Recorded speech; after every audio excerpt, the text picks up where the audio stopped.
Cleveland Clinic, Florida provides individualized treatment plans for excellent outcomes of health problems ranging from the most common to the most complex, even in cases considered untreatable by others. Cleveland Clinic, Florida. Every life deserves world-class care.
Well, hello, welcome to the KVJ After the Show podcast. Yeah. Podcast. Welcome to Wednesday. Here we go, heading to the weekend. Party. Yeah. It will be here before you know it. Oh, I know. Yeah, we'll be on stage getting belligerent and hammered at Blue Martini, Fort Lauderdale very soon. Mm-hmm. Yeah, I've been writing down songs, the ones that I know that I think will be kind of awesome. Yeah. Okay. Got a couple I think I could sing well, but I'm worried that they're going to be too mellow and lame for the crowd. So I'm really wrestling with some stuff. Got to try to figure it out. So. Always go with upbeat. I usually do. I've run through the gamut. I'm starting to repeat myself a little bit, and I know that's not always bad, but it's like, okay, I would like to expand my breadth a little bit because we've done 5 of these. I agree, but I also do believe in the power of a signature song. I think everyone should have one or two in their pocket. Like Suits does Don't Stop Believing. He should always do that. He should mix it up and try some other stuff. Yeah. But his third or fourth song, it should be that. Have that signature song in there. Yeah, your go-to. Yes. Yeah, your ace in the hole. Yes. Yeah, I need that. You don't have one? I don't think so. I don't know that there's one that I've completely nailed yet that I need to. I definitely don't have Yeah, one. I don't I know. gotta work on it. I'll keep searching. Try to figure it out. That's what life's about, man. Searching, looking. I'm so excited to do Never Gonna Give You Up. I'm so excited to do that one. That could be a good one. I can't wait to see that one. It's going to be fun. Friday, you'll be able to check that out. I'll drop a couple on you, and if you don't like them, just boo me off the stage. That's fine. It's all good. Won't be the first or the last. No, you're right. It is right there, Fort Lauderdale. We're going to be at the shops, the Galleria there. It's on Sunrise, so come on by. 7 o'clock is when we're going to be there, kicking it all off. Then other stuff going on this weekend. There's a lot of stuff to go check out. You've got Zach Brown going to be at the amphitheater Friday and Saturday doing double bill. Nice. Hopefully to go check it out Saturday. Okay. So we'll see. That's the one that I've kind of like told the queen. I'm like it or not, that's the one you got to go, and you actually have to sit in a seat and watch that concert. Good luck. I know, but You better bring some super glue. Thing with her though, it's like I gave her plenty of time, and I keep pressing the issue, and I'm like, come on, got to pick her up. Let's go. Come on, get there. Do they sing that fried chicken on a Friday? Is that them? Yeah, cold beer on Friday night. I really fucking hate that song. Well, I've heard it butchered in karaoke, so it's kind of ruined my opinion of it. I'm not. That's the kind of country I don't like. That kind of like, all right, kicking off the shoes, eating some fucking chicken. Woohoo, on to. And we love to eat chicken. It's not about the chicken. Yeah. And I do love some You just don't country like- music. yeah. I do. I love it. A lot of people don't like it. It's odd. It's probably the most hated genre, but it's also like the most popular. It's weird. It's love or hate when it comes to country. There's some good country out there. Yeah, there is. But yeah, Zach Brown. I love Zach Brown, but yeah, not everybody loves that kind of stuff. Zach Brown does well. I think he crosses over more than any other country artist. Not a lot of people. Dave Matthews is the only other person I know that packs the amphitheater 2 nights in a row. Can you think of any other artists that when they come to town, they play 2 nights in a row? No. Other than Dave Matthews? Sure can't. That's the only one I can think of. Other shows going on. Probably my first love is the alternative music. And, Saturday night, Arcade Fire and Young the Giant. Oh man. Yeah. That's Old the DJ will be at Young the Giant. old the DJ. The first one's not bad. Who'd you say first? Arcade Fire Nah, I don't like them. Never mind. and Young the Giant. too. Ironically, he's not so hot on Arcade Fire. Yeah, Young the he doesn't like a lot Giant- of the modern jams today. The Young and the Giant, they're a newer band? They're newer. Yeah, they've been around, and same with Arcade Fire. I mean, I think both bands probably got about 10 years under their belt. They're very well known in the alternative genre. Okay, is there another They Might Be Giants? Is that an old band? Yeah, They Might Be Giants is from the 80s. Okay, that's yeah, Birdhouse in Your Soul. Yeah, Denny's and his girl Wait, is Jen. that what they did? Birdhouse in Your Soul? Was that that's the thing. They're a little They goofy. might be giants. Wait. I'm all confused. Yeah, it's jumbled in my head. Yeah, I'm trying. But to aren't think they a what little did. goofy, kind of? A little out there? If they did Birdhouse in Your Soul, that's my jam. Yeah, Denny's and his girl was Jen. They were showing me all these songs by them, and they love them. The old Giant band. Yeah, They Might Be Giants. Yeah, they did Birdhouse in Your Soul. Oh, I love that song. That was them. Mm-hmm. Yeah. And then, yeah, there's a lot of giants out there. There is. Yeah. So that's the stuff going on. Also, Friday night's also got Luis Fonsi. Ooh, he's riding high Yeah. off that Despacito jam. He'll be at the Hard Rock Live, and also Lauryn Hill and Nas going to be at Bayfront Park Amphitheater on Friday. Luis Fonsi is kind of awesomely sexy. Yeah. He's a good-looking dude. Yes, he is, Virginia. Oh, yeah. I don't know if he's quite Enrique Latino lover. level. Like, Enrique's always going to be the Yeah. king, but Luis Fonsi is the up-and-coming hot piece. Who would you rather, if you had to, who would you rather sleep with? Enrique. Enrique? Yeah. Okay, what about Pitbull or Vin Diesel? Ugh.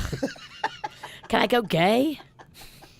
Just got to think it's bald guys. I mean, I would rather just the ugliest, No, you have to pick. scariest lesbian just take me away. You got to pick one. Pitbull, you have to. If not, me and Kevin get it. get what? The bullets.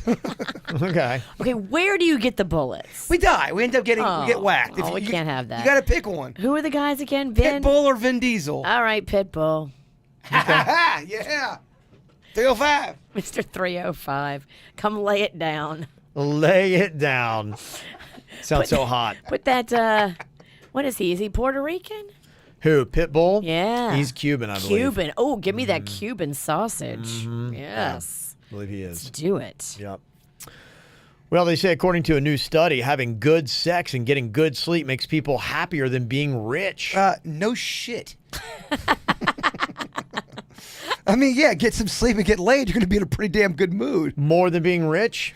I think rich people, yes, you're going to be able to solve some problems with your finances, but at the core, there's still going to be demons there. There's still going to be some unhappiness there. He knows demons. Yeah, if you're having sex and Yeah. you're loving that and you're getting some good rest, fuck, man. Well, I think everything that you see and that what a lot of people ascribe to, I mean, how often, okay, let's say, for instance, the scenario of a rap video. I was just watching one yesterday. And No, you weren't. Prove it. Yeah, I was. It was on YouTube. Can't tell you who it It was. was Pitbull. But private jet, sitting there, got out of that, hopped into a Lambo, went to the club, blah, blah, blah. You've seen it a gazillion times.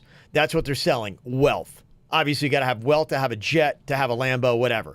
How often do you see a rap video where the guy's getting really good night's sleep? Yeah, but I mean, I would He rather wakes up get. and he's like, You know, life is not a rap video, Kevin. I would rather. I get, know, but what I'm telling you is the popular culture is always cramming down our face that wealth, wealth, wealth. And a lot now is the grind. I see all these guys and, these people that you look at that they've got their VCs, they're, all these movers and shakers, and they talk about the grind. And you're like weak if you don't go 24/7, 365. And that gets crammed down your throat, that image, and you feel like I'm such a putz if I don't do it. I don't at all, actually. I don't feel like I'm a putz at all. I know exactly what you're talking about. Go, go, go, and you got to have And this. that's good, and you're involved that you do, and you're on the right side of it. But so many other people, and what is continually thrown down our throats, what we see all over the place, is just that person that's on the go, and you're chasing the game, and you're chasing the wealth. And those are the people that, everybody, I think, still, at least a majority of people still kind of look up to. And the simplicity of it all, get a good night of sleep and have some great sex. And that's really it. It boils down to that. It's going to make you happier than actually all that money you're chasing and being exhausted. We talk about the little things all the time. How the little, like Panda's mom making me this ziti. I'm fucking happy as shit, man. You're an evolved dude who doesn't put wealth at a premium. And I think a lot of people rank it a lot higher than they should. Well, it depends on your circumstances. If you're struggling every month and you're trying to figure out how you're going to feed your kids, you're going to put money at more of a premium. You really are, because you can't even make it happen. No, you're right about that If you situation. can't pay your bills and you're stressed, you're going to put money as a higher ranking thing. But you're not going to want to be in a jet and do all this shit. You're at that point, you're trying to get money for survival. yeah, you just want to give your kids food. I think your objectives and what you chase changes from your 20s to your 30s. And I think the 20s is a lot of times for a lot of people that decade of decadence. And that's when I'm going to be doing that kind of stuff. And I'm chasing that. And I think as you get a little bit older, you realize, okay, hey, I don't want to chase the being wealthy game, because with it, mo money, mo problems. The wise philosopher Biggie once said. And these all rank higher than that. And this is good. Good sex ranks higher than being rich. Good sleep ranks higher than being rich.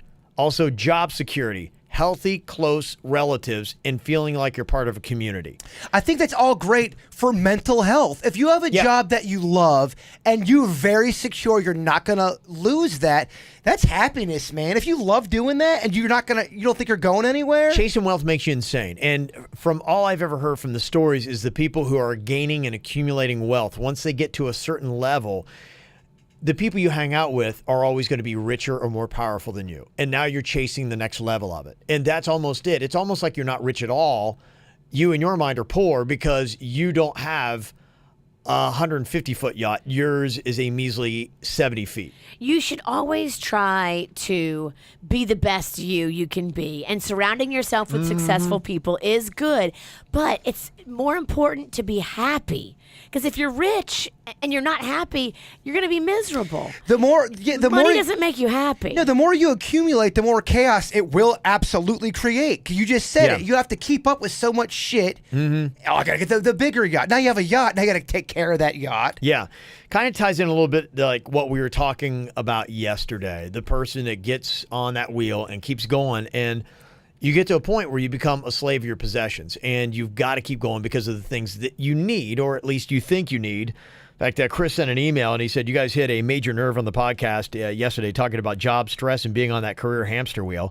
I've been struggling with this very issue for several years and feel like I'm getting nowhere. I thought very seriously about trying to find myself some kind of career counselor or mentor or something like that. Can you spend a little bit more time on this tomorrow on the podcast? Answer no, ha ha ha, because you say no to everything. Get it? I would love to hear if you guys have more thoughts on a solution. I've been living paycheck to paycheck and working like a dog for years. There has to be a different way of doing things which allows people to not lose their house and cars, etc.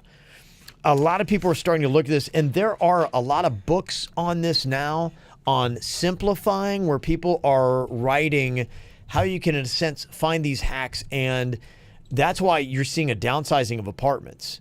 And people are getting these real tiny apartments saying, you know what, I don't need a lot of extra room. I just need this functionality to survive it, and I'm cool, and I want to be, it encourages me to be out of my place too, so I'm not a homebody. I'm a person that's out seeing the world, and I'm really like, whoa, got a fun, interesting life. And so there's a lot of these kind of like books out there. But I think a big part of it, you set yourself up in your 20s when you start chasing it and you start laying that foundation, and you buy the house a lot bigger than you should. You get the car that you can't afford. You set yourself up to wear the clothes that you really can't.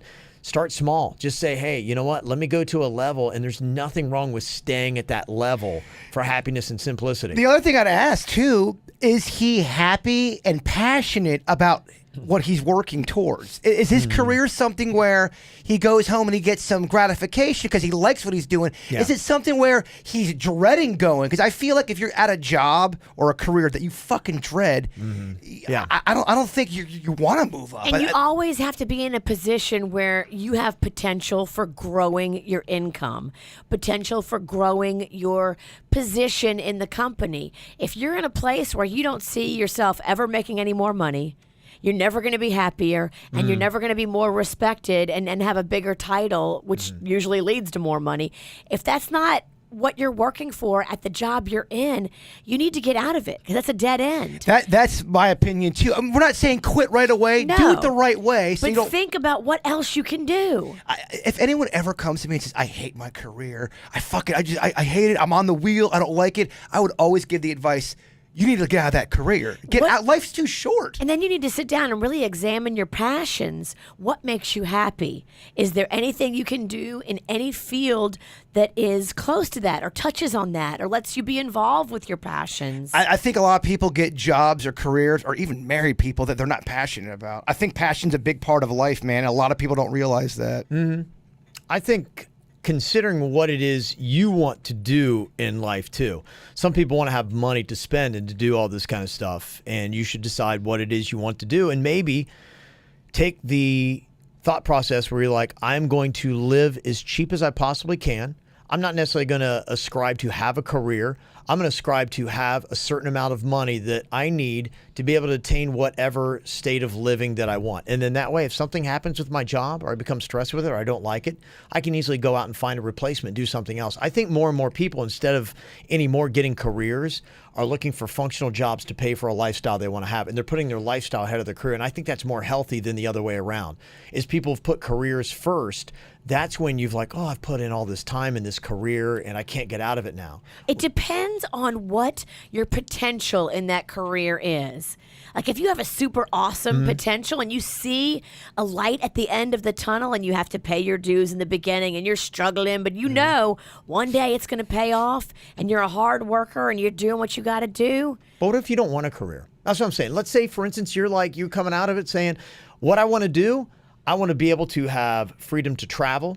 I want to be able to read. I want to only have to work 20 hours a week. These are some of the goals that I have. And to me, having that lifestyle and not feeling stressed and being like, is a lot more important than establishing a career that I work for a certain level of status. And that's what are you going to do? Be like a handyman? Like, how are you going to make that income to create that lifestyle? There are a lot of different things being creative that you can find in projects that you can do. You just have to listen to your heart, really. I mean, some people have a passion they would want to do. Some people, their passion is not working. And if that's your passion, then you need to really figure out how you can do that and make yourself happy. I think the thing for some people now, what they're starting to see is I have a passion for living rather than a passion for working. And you have to set yourself up relatively early for that. Not to saying you can't go back on it, but you'd have to make a lot of lifestyle changes. But that's what I think some people are starting to do, saying, I've got a passion for living, not a passion for working and for career. A career is not as important to me because I see people who spend 30 years in a career giving everything they have, all this time, stress, and that kind of stuff. And then the career spits them out. But again, they're nowhere. And that happens. I sadly see so many people in broadcasting that is happening to today. I was just talking to a married couple the other day. They won a Marconi Award 2 years ago, which is the ultimate feat in radio. And they've been unemployed for a year. Whoa. And they got a Marconi in their back pocket. And you're just sitting there looking like, wow. Shows that's you tough. awards don't mean diddly dick, by the way. Yeah. Well, exactly. And here they are. Said by the people that never get any. Well, that's why I'm saying it. It's my defense mechanism. Yeah. And you're looking Zero at, awards. None. You're looking at what they did, and it's like, wow, it's like something that, and they've both, put 30 years of their life into their career. My just mindset is life's very unpredictable, and you really don't know when your time is up, when you're going to die, when any of that. I really want to echo what Virginia said about passion. I think that is, people don't look at that. People, I think a lot of times do things because they think they're supposed to do it, not because they have a yearning or because they're in a routine. They're in a routine, or they heard someone say, you got to do this, or you got to have a kid and a wife and a job that pays X amount by the age of 30. If not, you are doing it wrong. Look at the bird. He don't got no kid. He don't got no wife. I just don't subscribe to that shit. The bird's smiling. I think everyone's different. Mm-hmm. I think everything about this survey is just trying to say that, look, being rich, it's not all it's cracked up to be, and especially today, the stress and everything, the price that comes with it doesn't necessarily make you a happy person. In fact, it's showing that all those other things rank ahead of it. So put those things early on in your life at a higher priority level and said, this is what I'm going to chase. You had that one stat that it always stays with me. You said, once somebody makes $80,000 or more, there's not much personal happiness that comes from financial gain. Of course, you'll be, that's great. I make $5 million. You're going to be pumped about that. But ultimately, deep down inside, it's not going to make you that much happier. Not exponentially, yeah. I think it was around $75,000 to $80,000, somewhere around there. They found that was the peak. After that, making $100,000, your quality of life and your happiness isn't much greater than the person who makes 75. And same with 150, 200, 250, whatever it might be. And that's just kind of it. We have this standard little set of core that we really need that truly makes us happy. And that's having the needs that you have. Like need is, your shelter, your food, your water. Your eyelash extensions. Yeah, exactly. The basics. The basics. Pizza. And once you have that covered, then you're like, okay, I'm good. It really doesn't take much to make me happy. Air condition. That's pizza. a good way to be. I shit you not. We know. Let me see here. We got a couple other emails here.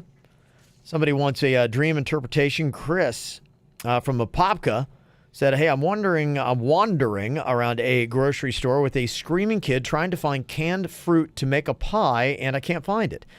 Every time I ask someone, they tell me the aisle to go down, but I can't find what I'm looking for. I did this for the entire dream until my alarm went off. What do you think it could be? Oh, this is an easy one. That screaming kid is you, dude. That screaming kid's living inside you, and you are coming to grips with it. And what you're trying to go for, it's been a struggle, and you feel like you're not good enough, but you are. But that kid is representing you thinking you're just a screaming little kid. No one's there to help you. No one's listening to you, and you feel like a lost fuck. Boom. Deep. I don't know about the dream, but it made me want pie.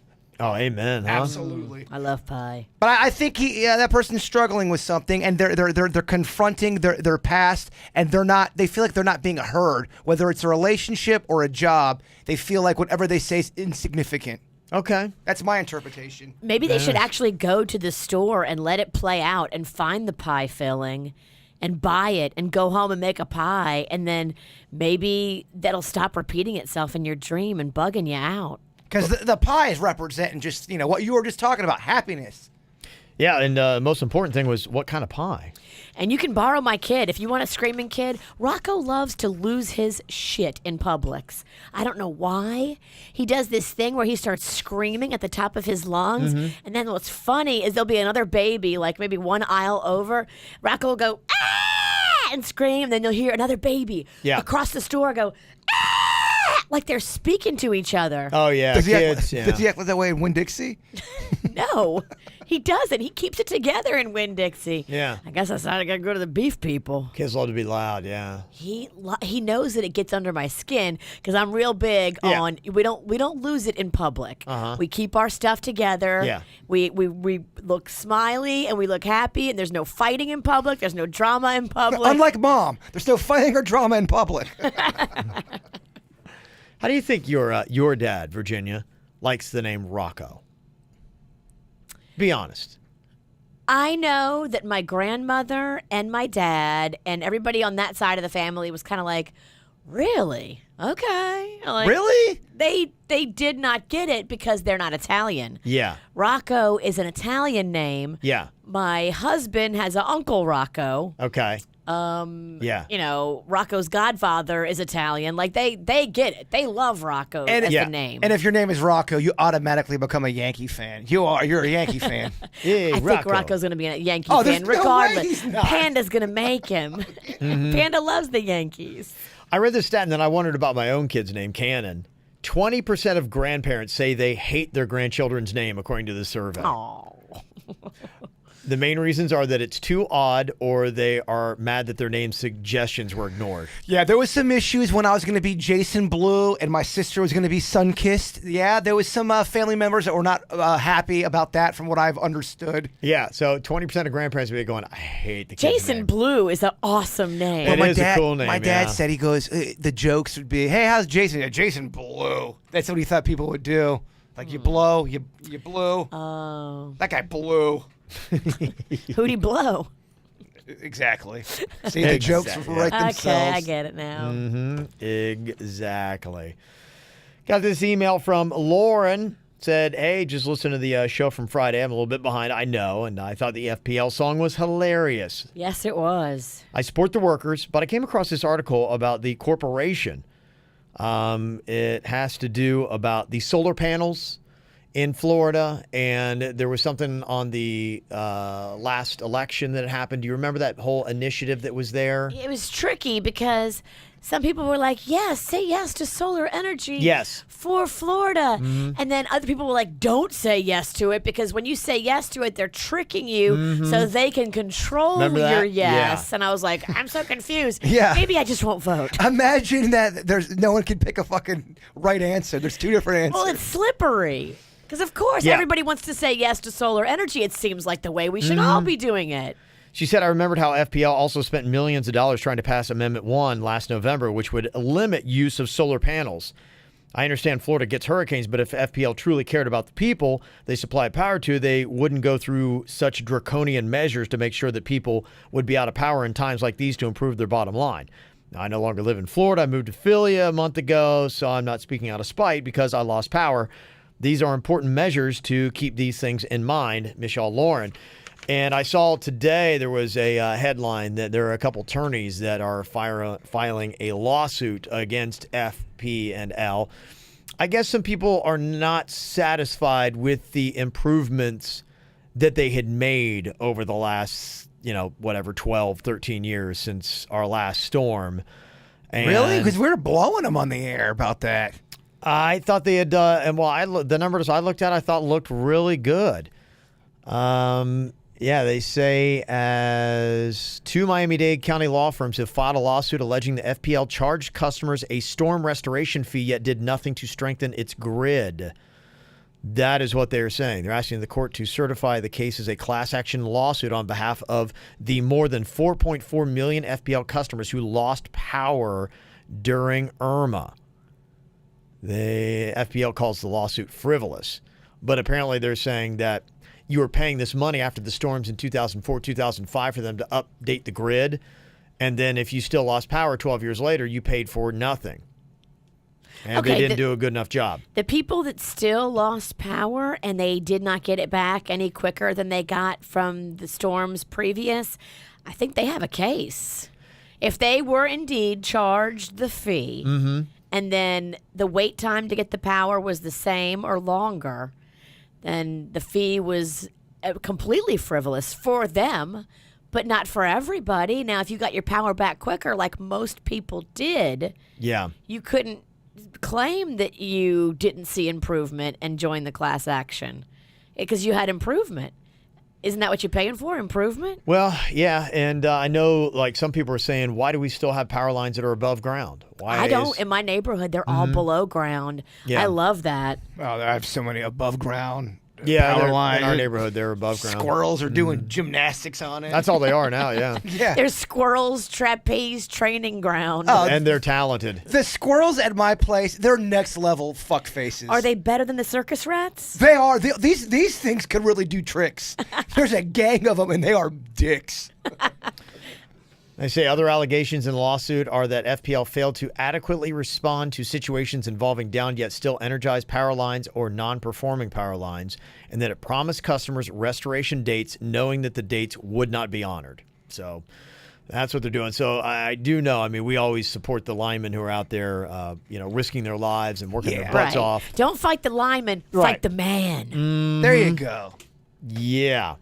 So that's what we're saying, but there are some people that, are not completely happy. They've got a with the company. case. I think if they paid for those higher fees to have their power restored quicker and then they lost power for the same amount of time, I'd be pissed too. Like, what'd I pay for? Yeah. You guys still smell that pelican poop? Yes. Oh, that pelican was here, 4 hours ago? He lives on. He does, Kev. It's pretty rough on this side of the room. Yeah. I'm catching a little wind of it. I'm starting to get used to it, but yeah, when you first come into the studio, it's still pretty strong. I just keep getting wafts of gross fish. Don't let it get on your ZD. I know. Make sure it stays sealed over there. I don't want pelican poop air on it. Pelican ZD's gross. Let me see here. Other stuff we got going on. A little story of controversy today. I don't know if you saw about the Cahokia Quarterback Club football team of 8-year-olds and under in Belleville, Illinois, who took a knee during the national anthem before their game on Sunday.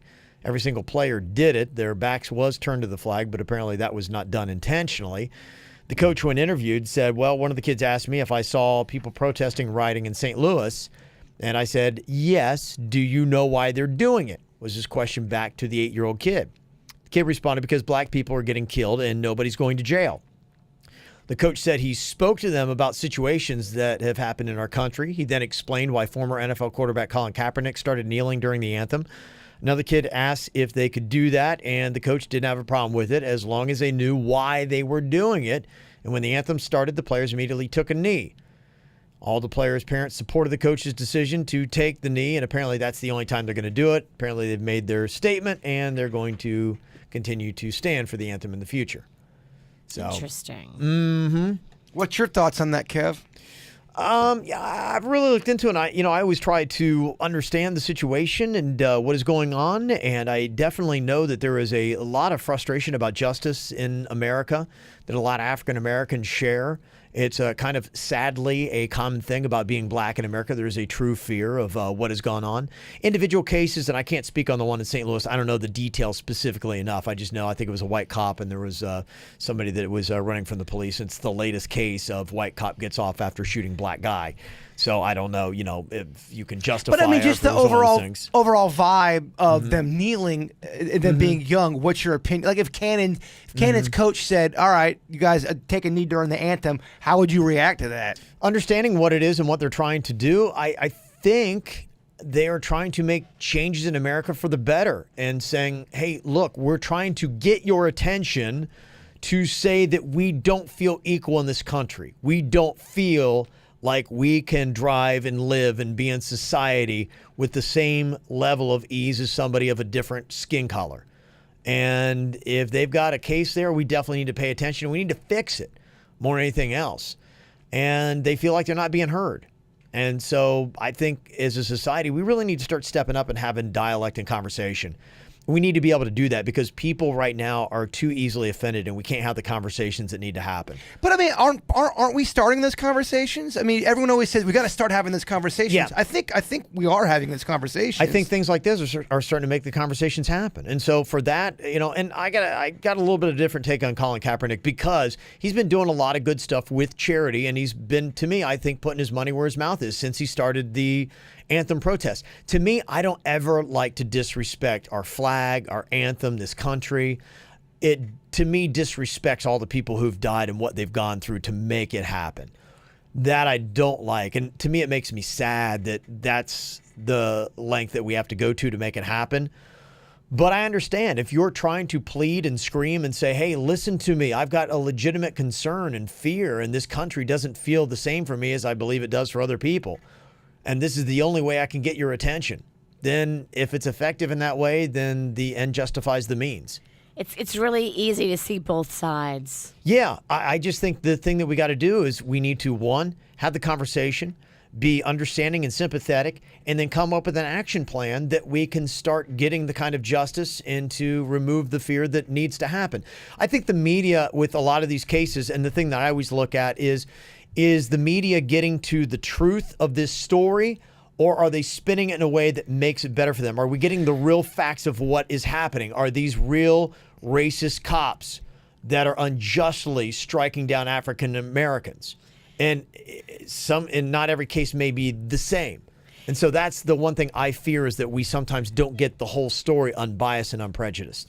And I want to make sure that we do. And I think the media can do good, but I think they've done bad on some avenues with it. I think that there's some things being reported on accurately, and then I think there's some people who want to have a division for whatever reason, and that's what makes me sad. Yeah, I think getting the message across that we got zero tolerance for any kind of racism in this country is where we start. Yes. And that's it. You say it's not going to be tolerated. There's no way you can have any race, creed, religion, whatever in this country living in fear, feeling like they're second-class citizens. Everybody's got to be at the same level, and that's the basis of what America is. So whatever we got to do to get to that, let's do it. But I know that is something that definitely offends a lot of people, so... Some of the latest things going on here. How do you feel about robots? Should they live under the same rights as everyone else? No. Okay, all right. Again, pushing that robotic agenda. Look at Kevin. For some reason, they are currently developing what they call super strong robots. They say they will have a skeletal structure which will be able to lift 1,000 times their own weight. They will be projected to be 15 times stronger than humans could be in reality. Yeah, let's build those. That's what I'm wondering. Let's build something stronger, faster, better at the fucking jobs we're doing. Let's just go ahead and wipe out all of humanity. Like, why are we building those? Come on. Yeah. Why? So we can get our burgers made a little bit faster? Why? So we can drive without a fucking driver? Yeah. What are we doing here? And in the same breath, they're going to be making a new Terminator. So with Lyndall Hamilton and the Schwarzenegger coming They're back. making a new Halloween, too, with Jamie Lee Curtis. She's got one more ride, she said. She tweeted something out. She goes, I'm dressed in the same clothes and going back to the same town one last time. That's kind of cool. Halloween fan. I guess what they're doing is they're taking some of the shitty Halloween movies that were made, and they're kind of taking them out of and they're going from Halloween 2 into this movie. It seems like this is what they're doing with Terminator 2. They're going to start after Terminator 2 Judgment Day, and this is going to be like a sequel to that. So it's like, forget all the other shitty ones we made. Here, That's we're going what's right to this. They're now doing. They're now getting mulligans for the shitty movies they've done of the past. When are they going to do this to Star Wars? Oh, it's happened. It's gonna happen. All right. There you go. All righty. That's going to do it for us. Thank you all for locking in today. Want to jump in on the conversation? You always can. Send us an email. mail@kvjshow.com. mail@kvjshow.com. Make sure, too, you're talking to your friends, your family, your coworkers, getting your team together to join us at the KVJ 5K. We're not looking for athletes. We're looking for people that love kids and want to party. That's what it is. You go out there. If you finish, great. It's all about fun. Go out, stroll, have a beer in your hand. We don't care. If you want to actually win the race, train, go out there and crush it like so many other people do. It's going to be a party, too, because Clematis by Night, always fun, always great entertainment. Bring the kids out there, dance around before and after the race, and just come have fun with us. So easy to sign up. You hit up kvj5k.com. You sign up in no time. It's like $35, $30 for the kids, $35 for the adults, with the proceeds going to Little Smiles. Yeah, feel good about your registration because, it is going to help kids in local hospitals feel like kids again. We give them treats, we give them trips, whatever it is they need to forget about their little unfortunate circumstances for that short period of time. And bam, there you go, kvj5k.com. Y'all have a great day. We'll talk to you later. Goodbye. Cleveland Clinic, Florida provides individualized treatment plans for excellent outcomes of health problems, ranging from the most common to the most complex, even in cases considered untreatable by others. Cleveland Clinic, Florida. Every life deserves world-class care.